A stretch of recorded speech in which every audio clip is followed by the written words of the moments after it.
नमस्कार आप सभी को। मैं हूं संगीता कक्कड़, हिंदी अध्यापिका, भवन विद्यालय चंडीगढ़ से। आशा करती हूं आप सब अच्छे होंगे। आज फिर से मैं आपको एक नया पाठ पढ़ाने जा रही हूं। आज हम पढ़ेंगे आपकी पाठ्य पुस्तक क्षितिज भाग 1 का पाठ 13 ग्रामश्री।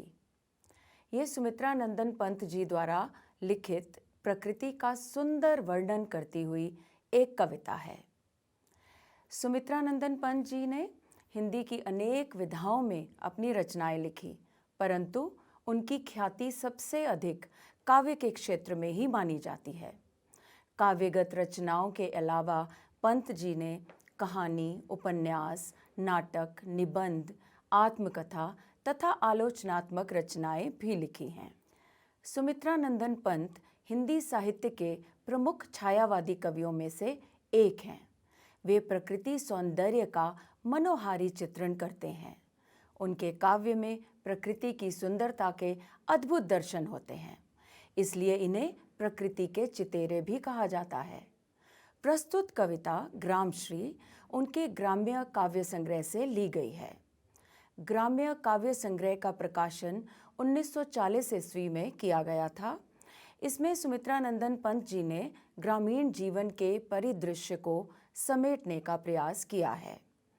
उनकी कुछ अन्य काव्य कृतियां हैं वीणा, ग्रंथि, गुंजन, पल्लव, युगांत, स्वर्ण किरण, स्वर्णधूलि, कला और बूढ़ा चांद, लोकायतन, चिदंबरा, सत्यकाम आदि।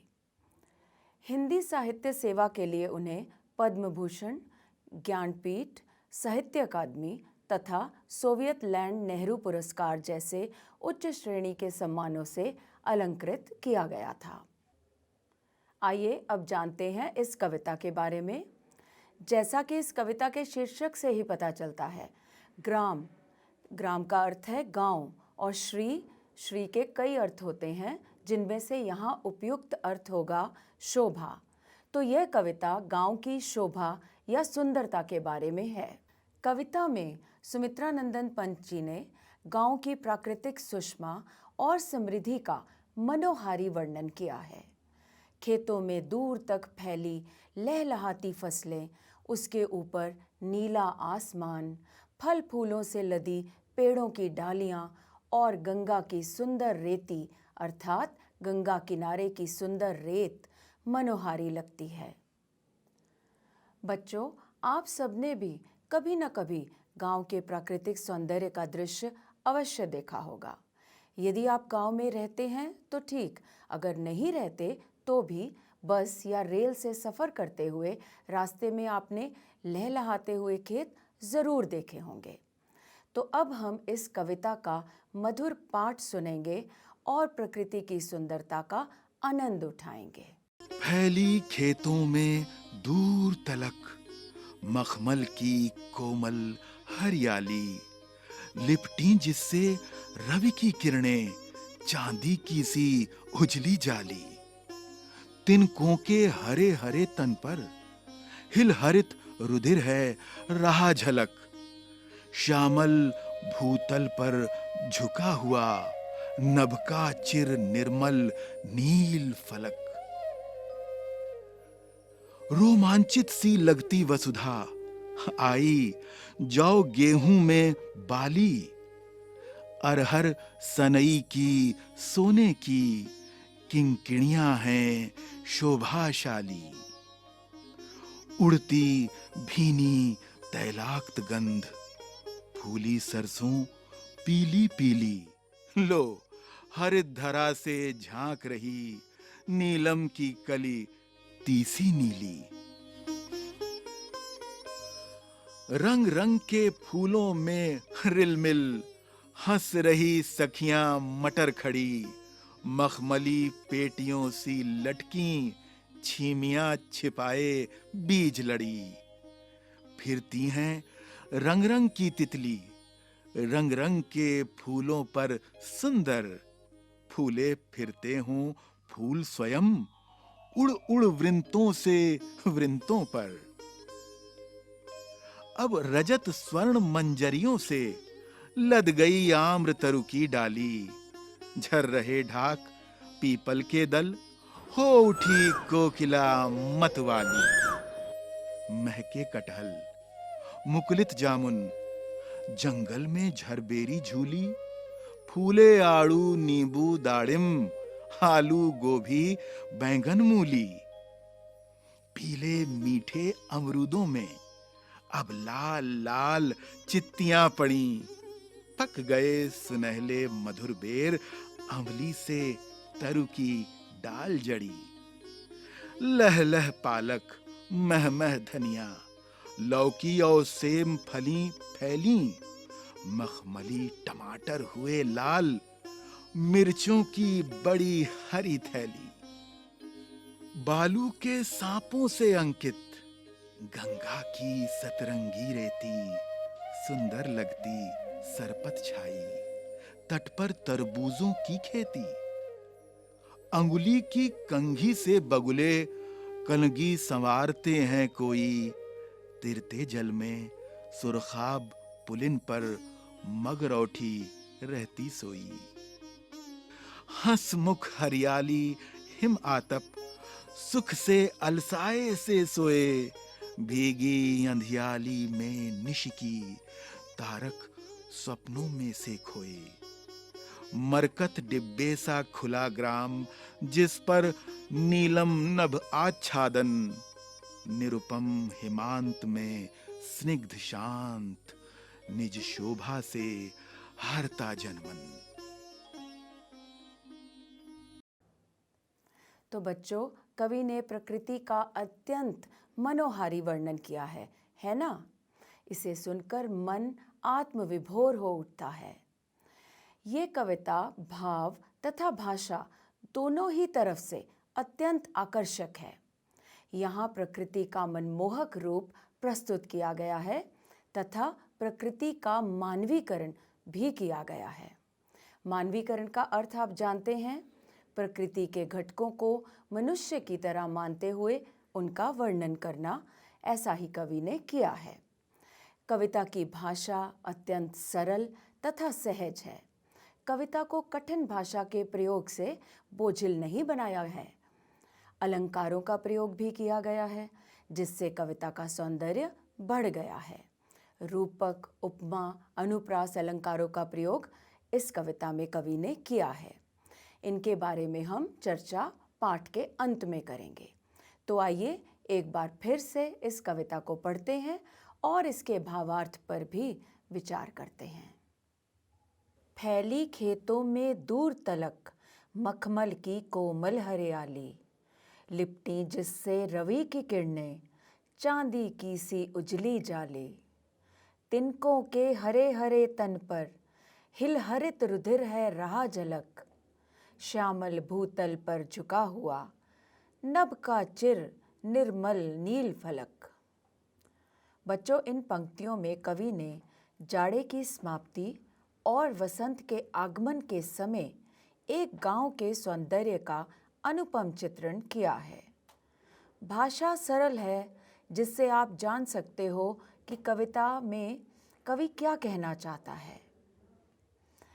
कवि कह रहे हैं, खेतों में उगी फसल दूर दूर तक बिछी हरे रंग की मखमली चादर जैसी लगती है और उस पर गिरी हुई ओस की बूंदें जो सूरज की किरणें पड़ने पर चांदी की तरह चमकती हैं, तो ऐसा प्रतीत होता है जैसे उस हरियाली से चांदी की कोई जाली लिपटी हो। चारों तरफ सूरज की किरणों का जाल बिछा है, जो कि चांदी की जाली के समान प्रतीत हो रहा है। फिर अगली पंक्तियों में कवि कहते हैं कि हरी हरी फसलों के तिनकों पर पड़ी ओस की बूंदें भी हरी नजर आती हैं और ऐसा लगता है कि उन हरे तिनकों के अंदर हरा खून दौड़ रहा है। धरती और आकाश का वर्णन करते हुए वे कहते हैं कि ऐसा प्रतीत होता है मानो सांवली धरती के ऊपर आकाश का निर्मल नीला पटल झुका हुआ है। बढ़ते हैं अगली पंक्तियों की ओर। रोमांचित सी लगती वसुधा आई जौ गेहूं में बाली, अरहर सनई की सोने की किंकणियां हैं शोभाशाली। उड़ती भीनी तैलाक्त गंध, फूली सरसों पीली पीली, लो हरित धरा से झांक रही, नीलम की कली तीसी नीली। कितनी सुंदर पंक्तियां हैं। इस पद्यांश में कवि कहते हैं कि वसुधा यानी धरती रोमांचित लग रही है, यानी बहुत प्रसन्न है। क्यों? क्योंकि जौ और गेहूं के पौधों में बालियां आ गई हैं, अर्थात उनमें दाने पड़ गए हैं। फसल पक जाना धरती के वैभव का प्रतीक है, इसीलिए धरती अत्यंत प्रसन्न है। कवि धरती की सुंदरता का वर्णन करते हुए कहते हैं कि अरहर और सन का पौधा जिससे रस्सी बनाई जाती है, अरहर और सन के पौधों में जो पीले रंग के फूल आ गए हैं, वे कवि को इस हरी धरती की कमर में पहनी हुई शोभा युक्त करधनी यानी कमर में पहने वाला गहना प्रतीत हो रही है। फिर कवि कहते हैं, सरसों भी विकसित हो गई है, अर्थात सरसों के पौधे में पीले रंग के फूल आ गए हैं, जिनकी तेल युक्त हल्की हल्की गंध हवा में महसूस की जा सकती है। फिर वे कहते हैं कि तीसी यानी अलसी के पौधे की नीले रंग की कलियां हरी धरती में से झांकती हुई इस प्रकार लग रही हैं जैसे नीलम की कलियां हों। नीलम जो नीले रंग का एक रत्न होता है। तो कवि को लगता है कि हरी धरती और हरे पौधों के बीच में से अलसी की नीली कलियां ऐसे झांक रही हैं जैसे ये कलियां न होकर नीलम रत्न हों। फिर अगली पंक्तियां देखिए। रंग रंग के फूलों में रिलमिल हंस रही सखियां मटर खड़ी, मखमली पेटियों सी लटकी, छिमियां छिपाए बीज लड़ी। फिरती हैं रंग रंग की तितली, रंग रंग के फूलों पर सुंदर, फूले फिरते हों फूल स्वयं, उड़ उड़ वृंतों से वृंतों पर। इन पंक्तियों में क्या कह रहे हैं कवि?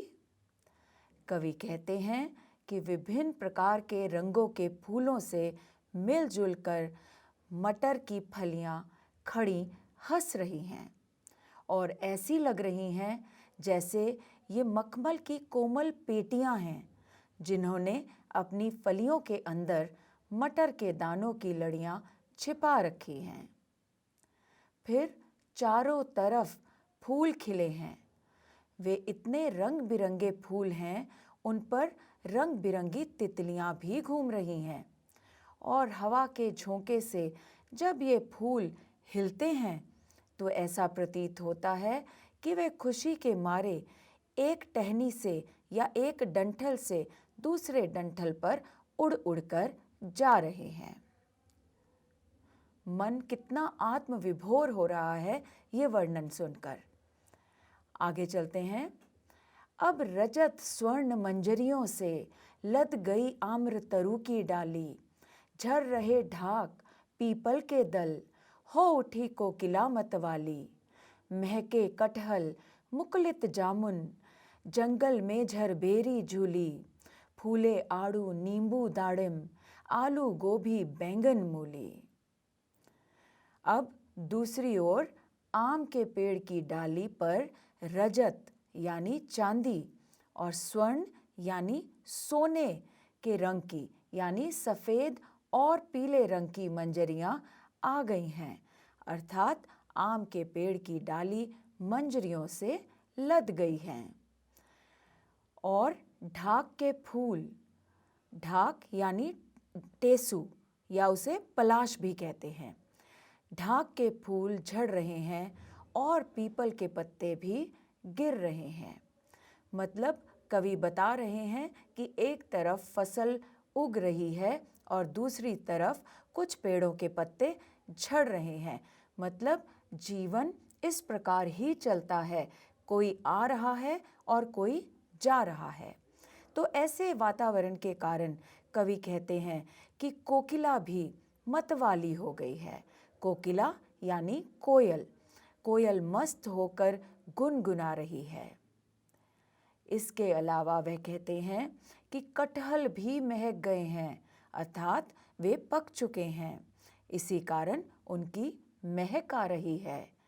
पेड़ पर लगे हुए जामुन मुकुलित यानी अध खिले हैं और पकने की तैयारी में हैं। फिर जंगल में बेर की झाड़ी भी बेर से लद गई है और झूल रही है। फल जैसे आड़ू, नींबू और अनार तथा सब्जियां, आलू, गोभी, बैंगन, मूली, ये सभी पौधे भी फूल गए हैं, अर्थात सब सब्जियां और फल विकसित हो गए हैं और उनके भी पकने का समय हो रहा है। कितना हरा भरा वर्णन है धरती का। अगली पंक्तियां देखिए। पीले मीठे अमरूदों में अब लाल लाल चित्तियां पड़ी, पक गए सुनहले मधुर बेर, अवली से तरु की डाल जड़ी। लह लह पालक, मह मह धनिया, लौकी और सेम फली, फैली मखमली, टमाटर हुए लाल, मिर्चों की बड़ी हरी थैली। यहाँ पर कवि क्या वर्णन कर रहे हैं?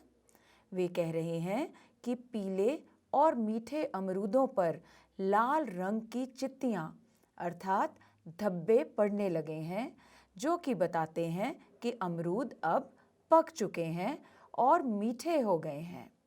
बेर भी सुनहरे रंग के हो गए हैं और मीठे और मधुर हो गए हैं, अर्थात बेर भी पक चुके हैं और उनका रंग सुनहरा हो गया है। छोटे आकार के आंवलों से पेड़ की डाली जड़ गई है। जैसे हम गहनों में नग जड़वाते हैं, उसी प्रकार आंवले के पेड़ की डाली छोटे छोटे आंवलों से जड़ गई है, अर्थात भर गई है। पालक भी खेत में लहलहा रहा है और धनिया भी पक गया है, इसलिए उसकी महक आ रही है, चारों ओर महक फैली है। लौकी और सेम की फलियां भी चारों तरफ फैल गई हैं, अर्थात उनकी बेलें भी विकसित हो चुकी हैं और उनमें फल आ गए हैं। फिर कवि ने टमाटर को मखमली कहा है। मखमली यानी टमाटर लाल हो गया है, मुलायम हो गया है और पक चुका है। और फिर वे कहते हैं कि हरी मिर्चें बढ़कर इस प्रकार प्रतीत हो रही हैं जैसे हरे रंग की थैली भरी हो, अर्थात मिर्चें भी आकार ले चुकी हैं और पक चुकी हैं। अगला पद्यांश देखिए। बालू के सांपों से अंकित गंगा की सतरंगी रेती, सुंदर लगती सरपत छाई, तट पर तरबूजों की खेती। अंगुली की कंघी से बगुले कलंगी संवारते हैं कोई, तिरते जल में सुरखाब पुलिन पर मगरौठी रहती सोई। इन पंक्तियों में कवि ने गंगा के किनारे की रेत का वर्णन करते हुए लिखा है कि गंगा के किनारे की रेत पर गंगा की लहरें गुजरने से जो टेढ़ी मेढ़ी रेखाएं बनती हैं, वे सांपों सी प्रतीत होती हैं और सूर्य की किरणें पड़ने पर रेत सतरंगी यानी 7 रंगों की दिखाई देती है। फिर कवि कहते हैं कि गंगा के तट पर जो तरबूज की खेती है, वह किनारे की घास से ढकी हुई और सुंदर दिखाई देती है। वहीं किनारे पर बगुले भी हैं, जो कि अपने पैरों की उंगली से रेत को मछली ढूंढने के लिए कुरेदते हैं, तो ऐसा लगता है कि अपनी कलगी को संवार रहे हैं या उसमें कंघी कर रहे हैं। सुरखाब पक्षी, जिसे चकवा भी कहा जाता है, ये पक्षी पुलिन यानी कम गहरे पानी में तिरते रहते हैं और मगरौठी यानी मुर्गाबी पक्षी भी गीली रेत में सोया हुआ रहता है। इस प्रकार कवि ने गंगा के किनारे के दृश्य का बहुत ही सुंदर वर्णन किया है। अब अंतिम पंक्तियां हैं। हंसमुख हरियाली हिम आतप, सुख से अलसाए से सोए, भीगी अंधियाली में निशिकी, तारक स्वप्नों में से खोए, मरकत डिब्बे सा खुला ग्राम, जिस पर नीलम नभ आच्छादन, निरुपम हिमांत में स्निग्ध शांत, निज शोभा से हरता जनमन। कवि ने धरती की संपन्नता का वर्णन किया है और कहा है कि धरती अपनी इस संपन्नता और हरियाली से बहुत प्रसन्न है। ये ऋतु परिवर्तन का समय है। सर्दी कम हो गई है तो हल्की सर्दी में धरती धूप पड़ने से सुख से अलसाई हुई या कभी सोती हुई प्रतीत होती है और ओस से भीगी रात्रि के अंधेरे में तारे सपनों में खोए हुए से प्रतीत हो रहे हैं। दूर से देखने पर सुंदरता से भरा पूरा गांव ऐसा लगता है जैसे पन्ने, हीरे जवाहरात का डिब्बा खुला हुआ पड़ा हो और उसके ऊपर आसमान के नीलम रत्न जैसे नीले रंग ने उसे ढक रखा हो। चारों ओर सर्दियों की कोमल शांति भरा वातावरण है और यह प्राकृतिक दृश्य अपनी शोभा व अपनी सुंदरता से हर व्यक्ति का मन हर लेता है। बच्चों, कविता पढ़ लेने के बाद आइए अब हम कविता पर कुछ विचार विमर्श कर लेते हैं। पहले बताइए कि भाव और भाषा की दृष्टि से आपको यह कविता कैसी लगी? कैसे भाव हैं इसमें कवि ने प्रस्तुत किए और कैसी भाषा है? ग्राम श्री कविता में उस ग्रामीण सौंदर्य का चित्रण है जो लोगों के मन को अनायास अपनी ओर खींच लेता है। गांव हरियाली से भरपूर है। एक ओर खेतों में लहराती फसलें हैं जिन पर रंग बिरंगे फूल खिले हैं, तो दूसरी ओर फलों से लदे हुए पेड़ हैं जिन पर पके हुए फल मुंह में पानी ला देते हैं। कविता में गंगा की सतरंगी रेत और जल क्रीड़ा करते पक्षियों का चित्रण भी किया गया है। हरा भरा गांव देखकर लगता है कि ये एक मरकत का डिब्बा हो। कविता की भाषा सहज, सरल, बोधगम्य, प्रवाहमयी है जिसमें चित्रात्मकता भी है। वर्णन इतना प्रभावी है कि सारा का सारा दृश्य आंखों के सामने साकार हो उठता है। कविता में कई अलंकारों का भी प्रयोग सहज भाव से स्वाभाविक रूप से किया गया है। इस तरह ग्रामश्री कविता भाव व भाषा की दृष्टि से उत्कृष्ट है। इस तरह कवि ने इस कविता के माध्यम से गांव की प्रकृति और उसके सौंदर्य का सजग उदाहरण प्रस्तुत किया है। अच्छा बच्चों, अब हम बात करते हैं कविता में प्रयुक्त अलंकारों पर। इन पंक्तियों को देखिए। तिनकों के हरे हरे तन पर हिल हरित रुधिर है रहा झलक। यहाँ पर कई अलंकारों का प्रयोग दिखाई देता है। हरे हरे में पुनरुक्ति प्रकाश अलंकार है और हिल हरित में अनुप्रास अलंकार है। फिर हरित रुधिर, यहाँ पर रुधिर का रंग हरा बताने के कारण विरोधाभास अलंकार है। फिर ये पंक्ति देखिए, तिनकों के हरे भरे तन पर, इसमें रूपक एवं मानवीकरण अलंकार का प्रयोग किया गया है। अब आप स्वयं पूरी कविता में से इन अलंकारों के और उदाहरण ढूंढकर लिखिए। तो बच्चों, यहाँ पर आकर हमारा ये पाठ पूर्ण होता है। धन्यवाद। नमस्कार।